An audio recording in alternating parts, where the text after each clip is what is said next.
In 1819, Missouri applied for statehood. This application caused considerable controversy as Missouri held slaves, and had it been admitted right then, it would have tipped the balance in the Senate towards slave states and free states. There were 11 slave states and 11 free states at this time. Opponents of slavery wanted Missouri to get rid of their slaves prior to admittance as part of the United States. Proponents thought that this was something that Missouri should decide. When Missouri applied, the northern states opposed it, feeling that southern slaveholding states held too much power already.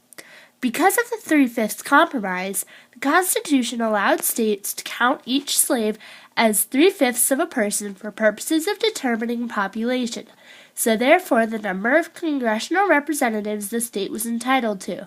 This gave the South an advantage in Congress. At this point, slavery was already creeping into the Northwest Territory, even though the Northwest Ordinance of 1787 had prohibited slavery there. The Northerners, most of which favored free states in which slavery was prohibited, feared that slavery would become ingrained in the states carved from the Northwest Territory.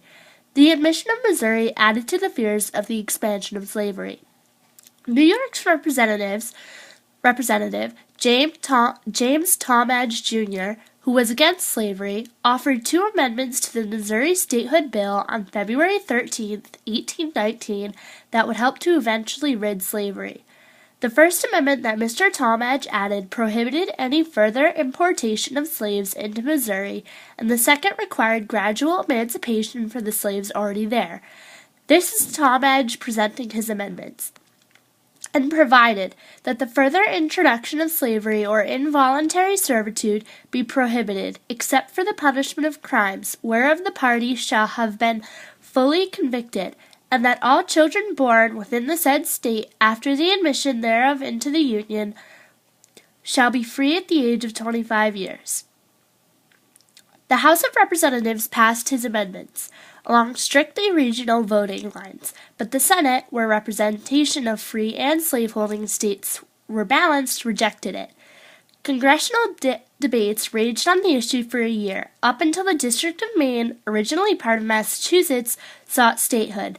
Henry Clay, from Kentucky, and the Speaker of the House, maintained that if Maine were to be admitted, then Missouri should be too. From this argument came the notion that states should be admitted in pairs, one slave and one free. Then Senator Jesse B. Thomas of Illinois proposed an amendment allowing slavery below the latitude of 3630 in the vast Louisiana Territory, but prohibiting it above that line. This latitude was chosen because it ran approximately along the southern border of Missouri. The Senate debated the admission of Maine and Missouri from February 8th through February 17th, 1820. On February 16th, the Senate agreed to unite the Maine and Missouri bills into one bill. The following day, the Senate agreed to Jesse B. Thomas's proposal. They agreed to the final version of the bill by a vote of 24 to 20. However, the House of Representatives rejected the Senate's version of the bill and passed another one on March 1st that admitted Missouri without slavery. On March 2nd, after a House-Senate conference agreed to the Senate's version, the House voted 90 to 87 to allow slavery in Missouri, and then voted 134 to 42 to prohibit slavery north of 3630. The Missouri Compromise, after much debate, passed the Senate on March 2, 1820, and the House on February 26, 1821. On April 13, 1820, in a letter to William Short, Thomas Jefferson expressed his views on the question. Missouri question aroused and filled me with alarm.